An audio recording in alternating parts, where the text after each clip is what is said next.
Okay. Um, Welcome everyone. Appreciate your time and excited to talk about the performance for the income fund. We've had it open about I guess a little over a year now, but yeah, just to appreciate your time and we'll go ahead and jump in. And as you have questions and all that, feel free to throw those into the chat. Happy to help any way we can. So, yeah, we'll go ahead and dive right in. Um, just general, we're not necessarily, so just general disclaimer, everything, we've done, spent a lot of time here, and tons of hours but, basically do your own due diligence is, what this says. So we'll talk about the executive summary, fund structure, investment thesis overview, and opportunity and go from there. So just a little bit about us. Over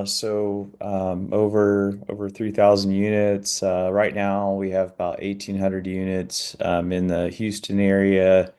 A little over 250 million in assets down there. Big few apartments like franchise. So same system, same processes, same branding, same vendors. We want everything, exactly the same. And anyways, in our brand in Houston is the Henry. So we have 8 Henrys around Houston.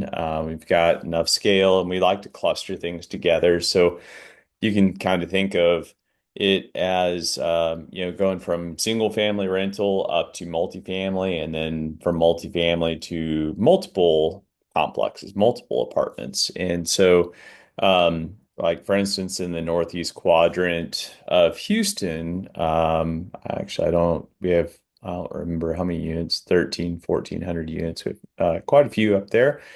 And anyways, but in have gone full cycle on 9, and I'm in the Dallas area, live in Fort Worth from here, and then Hayden is down in Houston, North Houston area, and he is from there, and we're just focused on these two markets. So appreciate your time, and we're excited to dive in.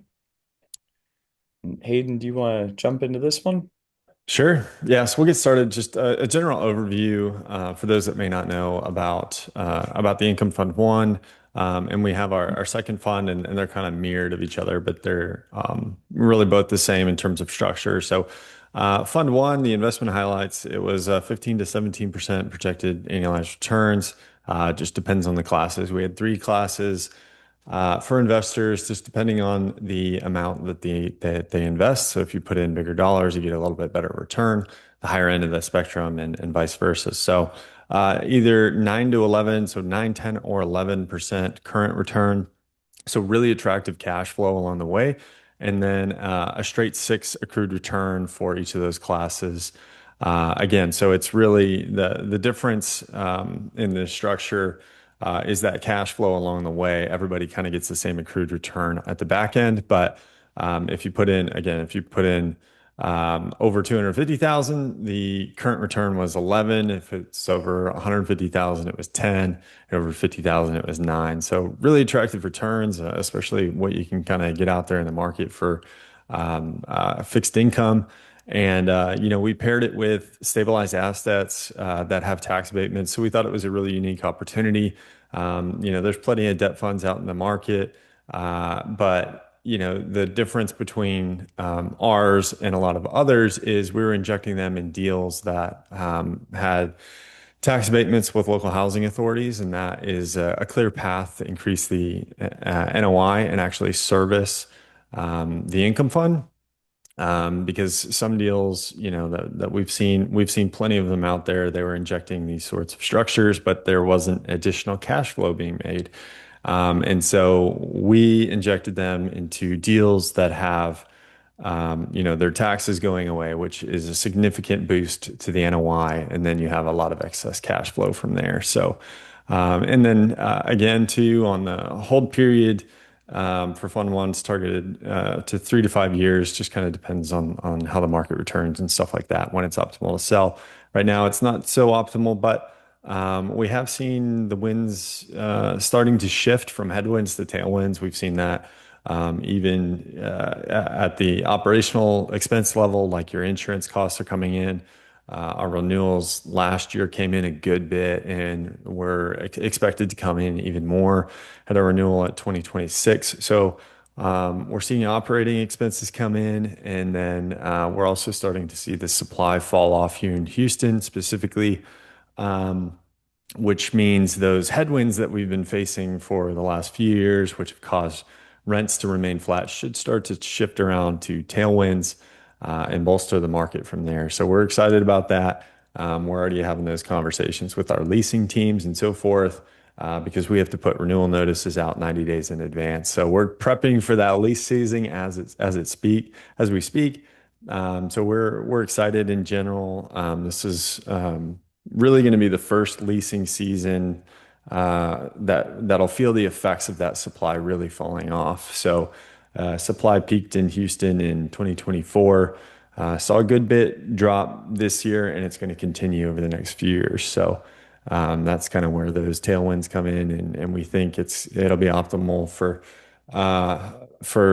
these properties, these existing properties. So we've got a slide later in the presentation that has all that data too. But I think that is worth mentioning when talking about the hold periods here too. Yep. Sounds good. Yeah, Hayden, kind of went over a lot of this, but so this is we're planning on this going into three assets. I'm sorry. So this is actually for Fund One. This is just in one asset right now. In Fund One will only be in one asset, but this particular deal, so it was a, like Hayden mentioned, it was a deal, and it's it's one of our deals that we're operating, and um, there was we're refinancing, and there was a gap, and so the purpose of this was to fill that gap, and the deal is in good shape. Once it closed, the deal had the tax abatement, that went into effect at closing, that's where, honestly, where the cash flow comes from. And that's why attractive returns can be paid, is because of the tax abatement. And what the tax abatement means is, so when basically, your property taxes are, in an apartment complex, that's the largest expense item.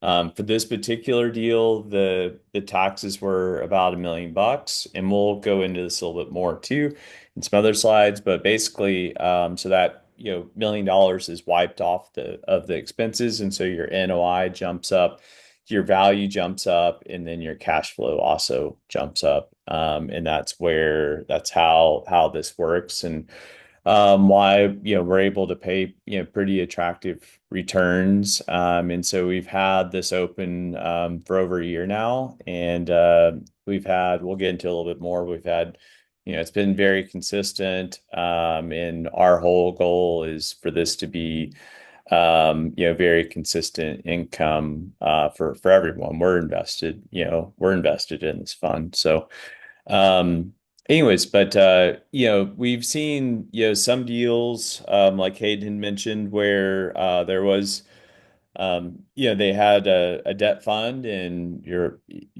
from we're operators, we know what what things should kind of look like and all that, and we're like, how are they going to get paid? And so, if I'm putting my passive investor hat on, I'm looking at different opportunities, and okay, cool, great. This, it's an income fund, or it's debt fund, or whatever. What's the mechanism to actually, get paid? Because if it's a deal that wasn't doing distributions before, what's going to change to where you can all of a sudden, send out attractive distributions? So, anyways. But yeah, enough about this slide. And then, like I touched on earlier, these are kind of the investment class options that we had in Fund One, and it's actually mirrored for the second one as well. We thought it was an attractive return for investors. So basically, how this works too is it's a little bit, as you may notice, it's a little bit different on the GPLP splits, and that's because those percentages are needed to be able to get to the net 17, 16, and 15s. So at the Class A level, it was 100% to LPs. And then there's no split, and then they're basically calculated based off, that as you go down. We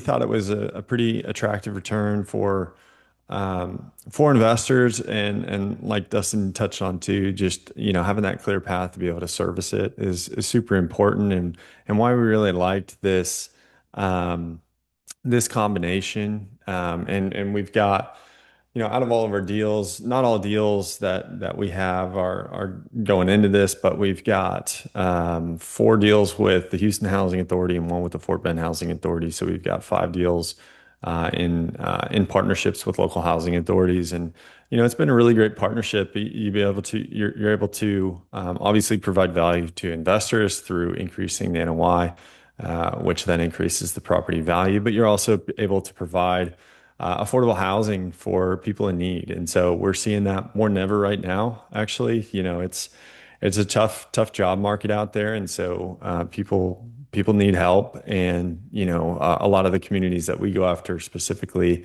are in the suburban markets, and they fit the demographic really well. So that's another reason why we liked this partnership. When we started looking back at this, the deal that went into Fund One was the first deal that we entered into partnership with the Houston Housing Authority and we started this process, gosh, back in, I think it was December of 2023. So 2 years now we've been working with housing authorities, and we've got a great relationship with them here in Houston, and it's been a great partnership since we started it. So Fund One got deployed into that deal. Once we closed on that refinance, which was December of 2024, and we've got another slide here, basically how that's gone, but it's gone, spoiler alert, it's gone really well. And it's been a great partnership and a really great fit for this unique vehicle to go into these deals and provide investors a little bit of an alternative if they're looking for a little bit more cash flow. I'm sure if you guys are invested in deals right now, cash flow has been a little tight, kind of everywhere for the most part. Just like I said, a lot of those headwinds we faced over the last couple of years have been tricky to deal with, just in general. When the market is going against you, it takes a whole lot of additional skills from operators to be able to, weather those storms and to get through them and put the deals in a good spot. And so here's what the returns, have looked like so far. So, if you were in, I'll just kind of start from the top. So, at the top is Class A, 250K minimum, Class B, 150K minimum, Class C, 50K minimum. So for the 250K people, Class A, your current pay was 11%. So been getting 20 or $2,291 per month. And so that's what we've done for this year. Distributions, the distribution for December went out on the 15th. Distributions go out the 15th of every month. So we've been able to hit $2,291 for that 250K for this year. And then similarly for the Class B and Class C, we've been able to hit those numbers. So it's honestly really attractive cash flow compared to at least a lot of things that I see out there. So, and then the accrued interests. So if you kind of scan towards the right of this chart, you'll see accrued interest at 6%. So the way that works is Once the property sells, and we anticipate the property selling kind of that 3 to 5 year mark, basically just kind of waiting for the market to kind of come back. Um, where the market is now, so it's a great time to buy right now. It's a terrible time to sell. So that's where the additional 6% comes in. Once the property sells, that additional 6% is paid along with the initial investment. So it's we feel like it's try to make it pretty attractive, for people compared to what's out there, and kind of feel like the combination of cash flow, along with where you are in the capital stack, because this is in front of all the LP dollars that are currently in the deal for this particular deal. It was just the LP funds where it's a little under 15 million. So in this fund was only 1.5 million. So you have 1.5 and that money gets paid first before the 15. So, anyways, we feel like it's an attractive risk adjusted return. And then here's just a visual of that deal. So this is the Henry and Deerbrook. It was the deal that we refinanced back in December of 2024 that Fund One was successfully deployed into. So again, we've owned this deal for about 4 years now, and it's been a good deal for us. It's 360 units in Humble, Texas. Like Dustin had mentioned earlier on the call, there was just a slight gap between refinance proceeds and existing loan proceeds. And that's where this fund came in and it solved that need. And along the way was able to provide, benefits for investors looking for cash flow. And at the end of the day, we've got another slide too that kind of goes into the numbers, kind of where where NOI was prior to the partnership and where it is now. And it's pretty cool to see the growth. And obviously you can see the value from the increase in NOI. And here's the like we kind of hit on. Here's kind of been the distribution schedule. Like I said, we've been sending out distributions on the 15th, and I could go back 2 slides, but we've hit those numbers over the past year. So excited about that, and like I said, it feels like it's we want this to be extremely just very, very consistent, is big with us. And so we just want this to be a consistent stream of income for everyone. And so anyways, I know I like distributions, and sure everyone else does too. And then here's a little bit more about how Fund One has gone, and this again is a picture of the Henry Debrick, the deal that was deployed into. And again, it was a smaller fund. It was about 1.5 million. The second fund, we're actually doing a diversified fund because we have three closings really close to each other. So it'll be a little bit bigger, but it's also spread out a little bit more, which is just additional diversification as well, but they all have similar structures in place. And again, we've paid out the distribution since closing on that. It's gone really well. I know Dustin and I are investors in it, and we really like the cash flow. And it's great just diversification. I know we all like the upside a lot of times and the depreciation that comes along with an equity investment, but it's also nice to kind of spread that out too and have some stable cash flow coming in over here, and then have your equity plays over there and so forth. But it's been really good, and I think the next slide is kind of details on the NOI as well. Yeah, Dustin, if you don't mind, I was looking at this earlier. So the 2.799, the real life example over there, that was our annualized NOI kind of going into that refinance. And the NOI right now, that's 3.786 million. So you can see that that's basically $1 million increase in NOI. And that's our real-time NOI. And if you take that, I mean, 3.786 and just divide that by a five cap, that's 75.7 million. And we purchased that deal for 55 million. So it's an increase of $20 million dollars in a tough environment. So that's just one example of, the value that can be had from these sorts of partnerships, in addition to that stable cash flow that this partnership is really able to create. So you can kind of see visually on the left there, you got your in-place NOI. And then with the tax abatement through the partnership with HHA, you're able to increase that NOI quite a bit. So it's been, you feel the effects real time, and that's true NOI growth. So when we go to sell this asset, it's going to be valued off that much higher NOI.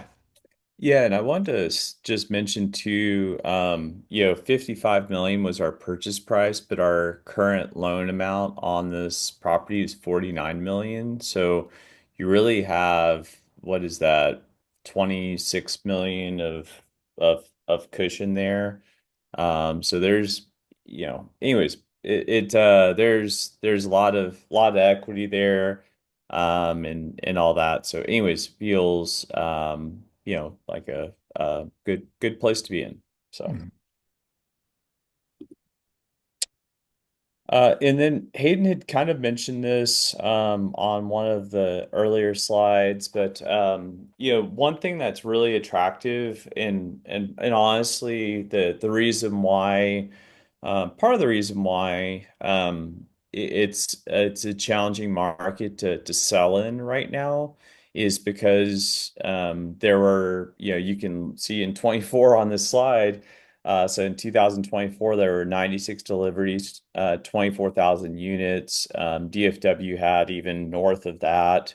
I can't remember the exact amount. It's probably 30,000 units or so. But this year in Houston, the number of units are cut in half. Next year, it goes down even further. And then in 2027, you have, really just almost, a fraction of what you had in 24 being delivered. Meanwhile, there, similar number of people continue to move to Houston, call it 100,000 a year. And everyone needs a place to live, and not everyone can buy a house, especially where interest rates are right now. And so that's you have a really interesting, supply demand issue. And fortunately for at least coming up the next few years, it's a supply demand that is very much in the favor of apartment owners in Houston. So we're excited about that. The past few years has not been favorable because you've had a ton of deliveries. You still have a bunch of people moving in, but you've had a ton of deliveries. And so there's been honestly, it's absorption and rent growth and all that has been just to be very transparent. It's been a real challenge. And that's part of the reason how I'd mentioned a few slides back how it's a great time to buy right now, but terrible time to sell. And part of that is where, a lot of people are really not seeing a whole lot of rent growth. There's some pockets and all that are seeing maybe a little bit, but for the most part, rent growth is really challenging right now. But just if you kind of look at your crystal ball, at least, in my mind, looking at these numbers, it's pretty clear that, should be pretty favorable for multifamily the next few years, regardless of what happens with interest rates. And then if interest rates do start dropping, that's going to be just, gas on the fire. And I think it should get pretty interesting. So, anyways.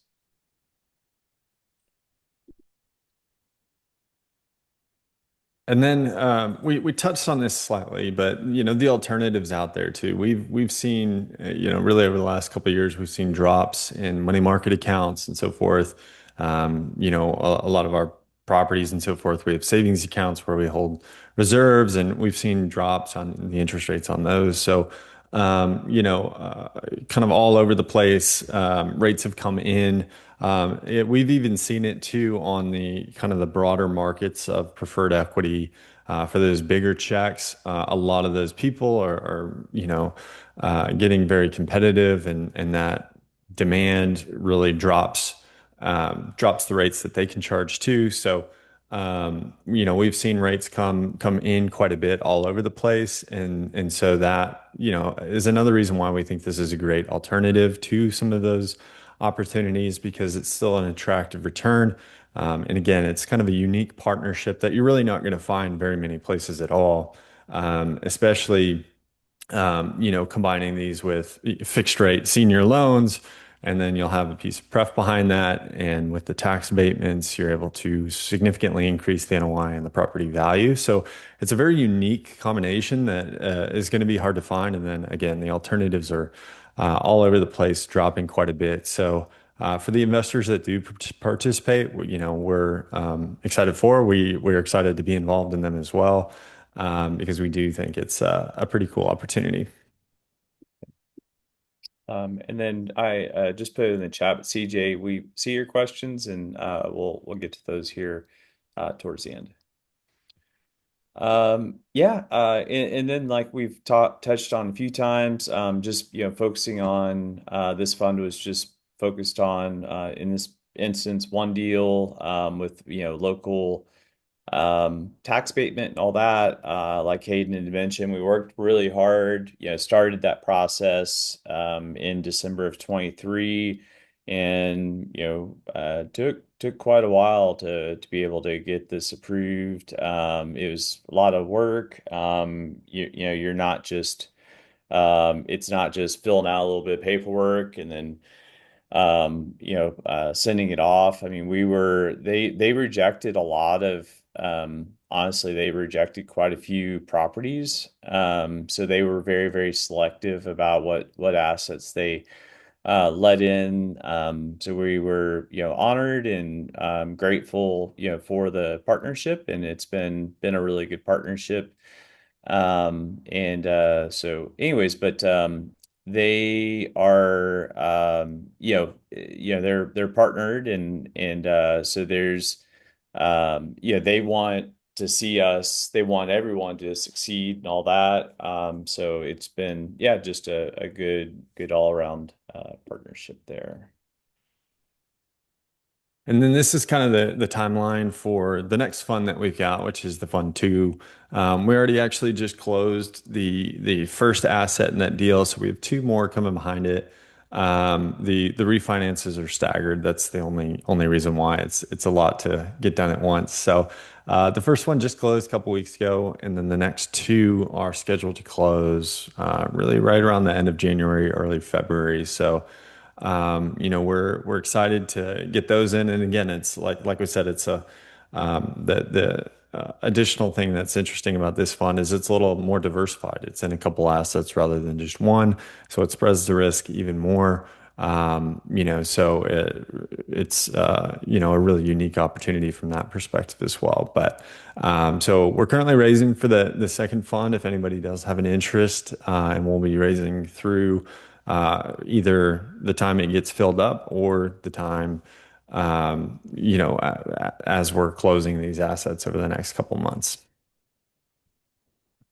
Yeah, and then that's pretty much it as far as what we have here. Let me look at there were a few questions and let me take a look.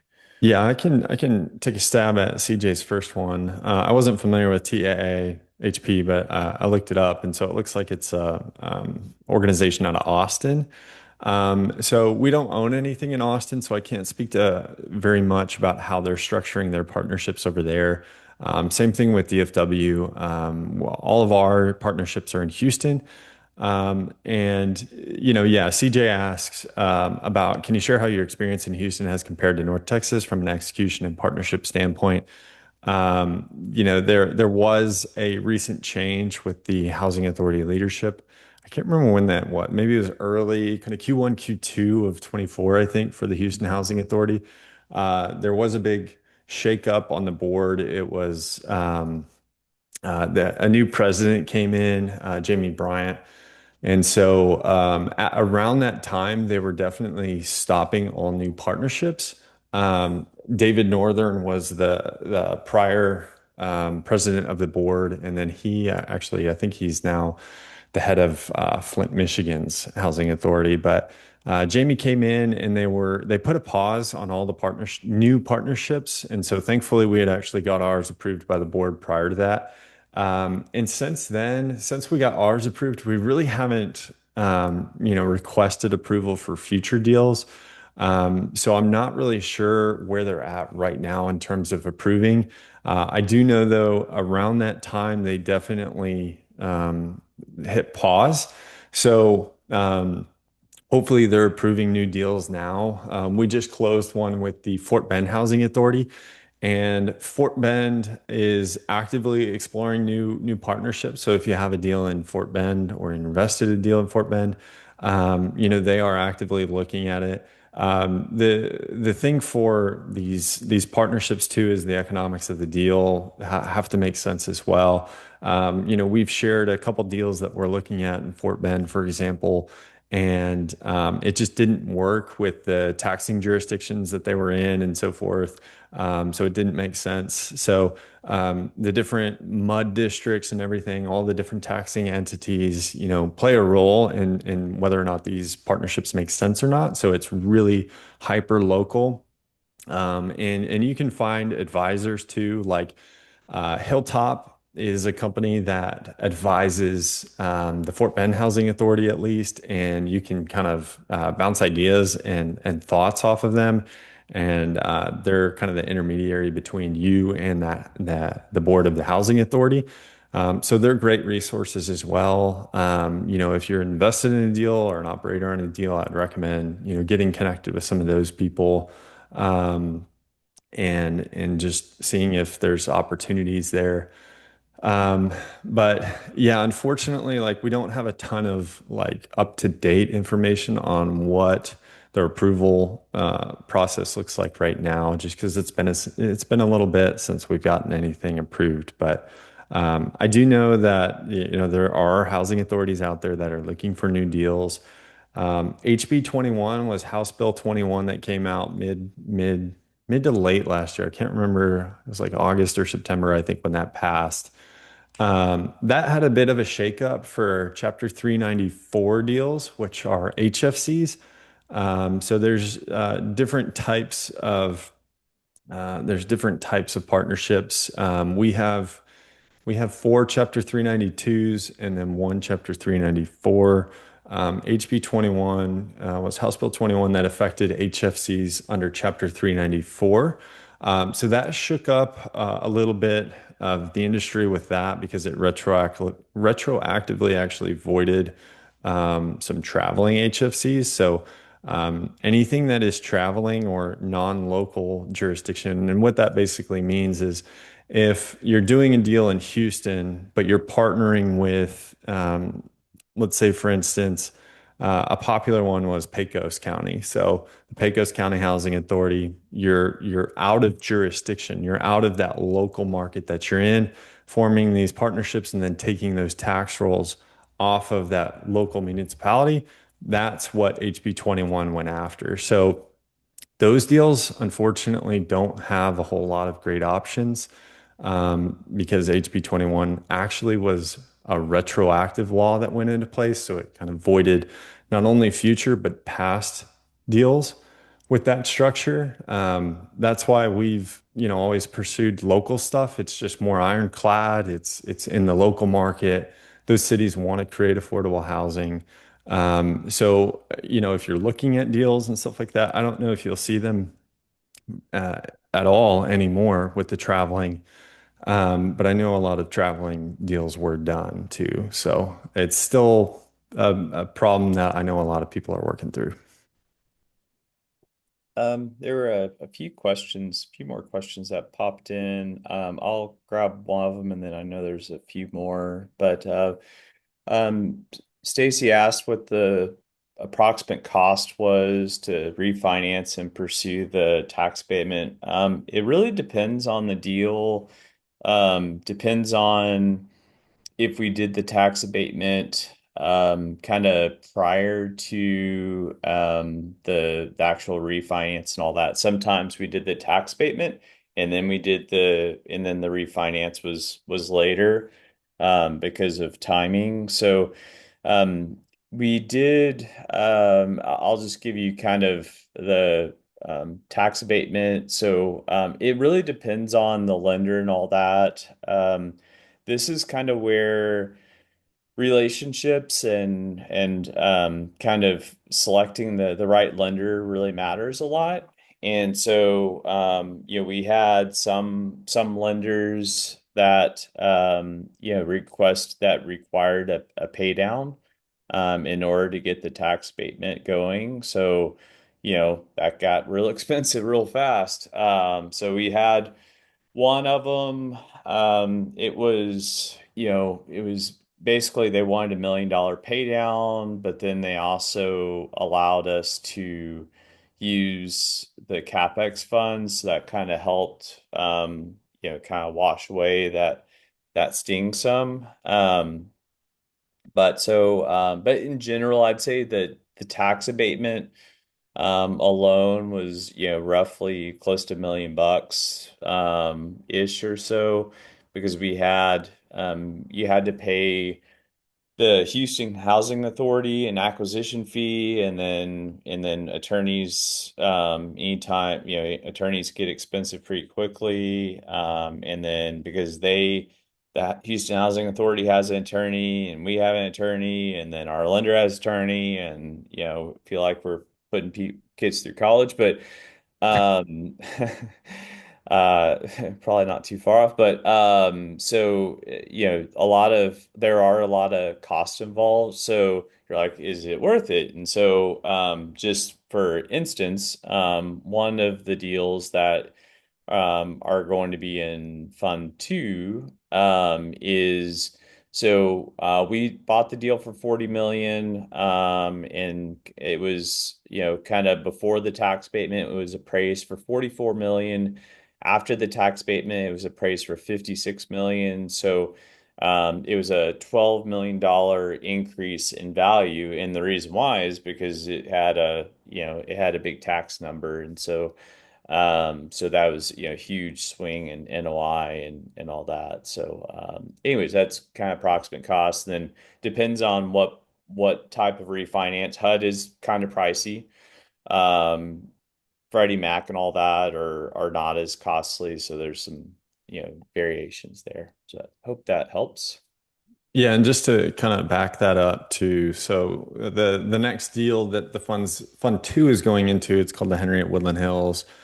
Since we closed on that partnership and the taxes were abated, we've averaged about 234,000 in monthly NOI. So that translates to um, about a $2.8 million annualized NOI, and that puts the value at a five cap of 56.1 million. So it's right in line. That's where I think it appraised right there too. The appraisers had it at 56 or 57 million post partnership too. So we have a couple different data points that really support that higher value now too. Let's see. I saw also, CJ had another question. Some sponsors I've spoken with are leveraging AI to scrub public meeting minutes and council discussions statewide to better understand where affordable housing has real momentum versus markets with growing NIMBY friction. Curious how you think of that type of signal in your site selection and risk underwriting. For us, we're hyper focused on Dallas and Houston, and that's really it. So we've got to know especially in Houston, we've got to know those local housing authorities. So that really helps. And then if it is a deal that we're interested in entering into, especially on acquisition, into one of those partnerships, we run it by them first and get a pulse from them. And that's really helped. So they're happy to help. They want, a lot of these, like I said, like Fort Bend, for example, wants more of these partnerships. I think we were actually the second deal that the Fort Bend Housing Authority partnered with, and they're actively seeking more. And it's really cool. Like, for example, the acquisition fee that Dustin touched on, Fort Bend actually takes that acquisition fee. It was 150,000 for that specific deal. And then they're providing down payment assistance in $5,000, basically. They're basically grants for families to go and purchase homes. So that one acquisition fee from our partnership provides down payment assistance for 30 different families to go and provide, potentially get a home. And additionally, to kind of further strengthen our ties with that housing authority, they're trying to actively find families to apply for that stuff too. And once we get notice to vacates at any of our sites, a lot of times it's, hey, they're going off to buy a house, they're purchasing a home and stuff like that. And a lot of times in those instances, we're not able to actually save those potential notices. Sometimes if it's price driven or anything like that, or they're, getting a special at some other property, we're able to convince them to stay. But in the event that they're going and purchasing a home, a lot of those instances we just can't save that. So that's another thing that we've actually teamed up with the Fort Bend Housing Authority is to try to refer them. So we actually got all the information from the board to for people to actually have that those resources, if they give notice that, hey, I'm going to buy a house, we can then provide them that information. And then it's really a full circle benefit where the housing authority provided the tax abatement for us. They're able to go and provide down payment assistance with some of those fees. And then we're able to provide them a pipeline of potential referrals for those programs. So it's just one of those things that it's a really cool relationship and how it all works. And whether they're living at our complex or not, we're still able to help them out. And then there was a question about whether it's a K1 or 1099. So this is a K1, but there is no depreciation on this. So And then CJ asked about, how are you underwriting the durability of PFC abatements over the hold period, and how do you model a downside case where the abatement is lost or modified? Um, uh, we definitely stress test it and model it on, if there was, what would that look like in terms of having the abatement or not. The great thing too, though, about these partnerships, and that's why we opted to go local. And you'll see this all over the place, right? Tax abatements are definitely not new things. They do it for businesses all the time.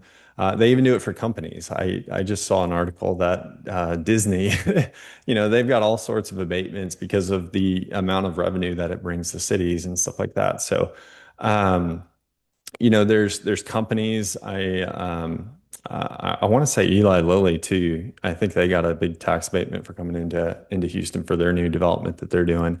But all sorts of different organizations get these types of partnerships, and especially for housing because it's just such a dire need. We need affordable housing, like Dustin had said. Home prices are, some of the most unaffordable that they have been. And as interest rates remain elevated, that just makes it, harder and harder for people to buy homes. So a lot of them turn to renting, and these sorts of partnerships are what people need to kind of bridge that gap.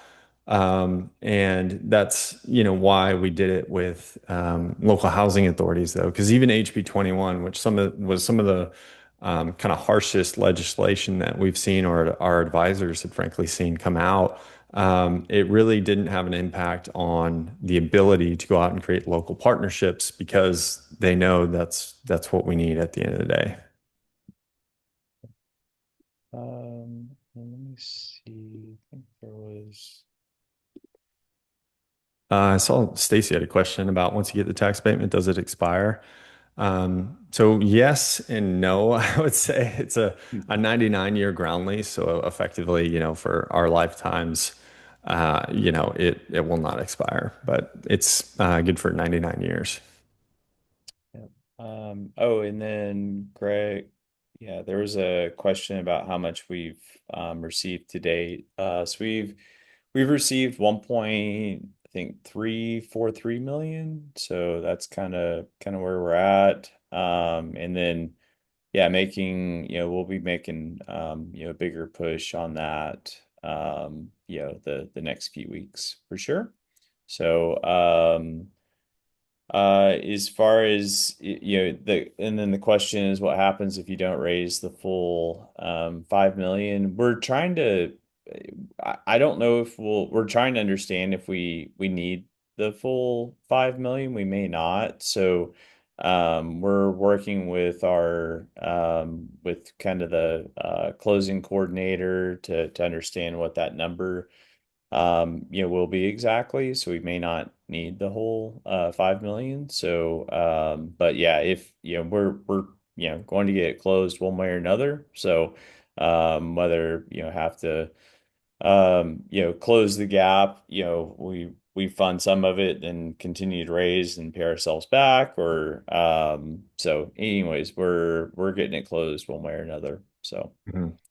Yeah. we've sorry to Okay. interrupt, Hayden. I was just going to say we've closed a lot bigger deals. We've probably sounds kind of sounds like a lot. I guess it is, but I mean we've raised over 100 million the past few years, so we've pretty familiar territory for us. We closed a deal, earlier a few months ago, $13 million raise. So, we've done, a lot larger raises. So, definitely familiar territory, for us. Yeah, and just a little bit of clarity too. So the fund two is set up for up to $5 million investments. So we don't necessarily have to. It's just what that fund can support. Like the first fund was a $1.5 million fund. I think we came in like just under that. And this next one is a $5 million allowable fund. So we don't necessarily have to use it all. And the plan is just three deals that will go into that. And we've already got one of those closed, and that was a lot of the 1.3 or so that we've raised to date there. And then the next two, I think we'll probably need, I don't know, two and a half, maybe close to three. But so I think I think the need will be under that 5 million. It was just basically the structure for what the fund can support at the end of the day. Yep. Well, great. Yeah, don't great questions, by the way. Yeah, I don't know if there's any other questions or anything we can do to help, but yeah, if you're like I mentioned, if you're interested in Fund Two, happy to chat more, happy to help any way we can. I'll go ahead and put the link again at the bottom of the chat just so it's easy to find. But yeah, appreciate you guys. Hope you have a great Thursday, and hope you're able to get some nice time off for the holidays and enjoy the family, and look forward to chatting with everybody soon. Thank you. See you guys. Take care. Thanks, Bye. guys.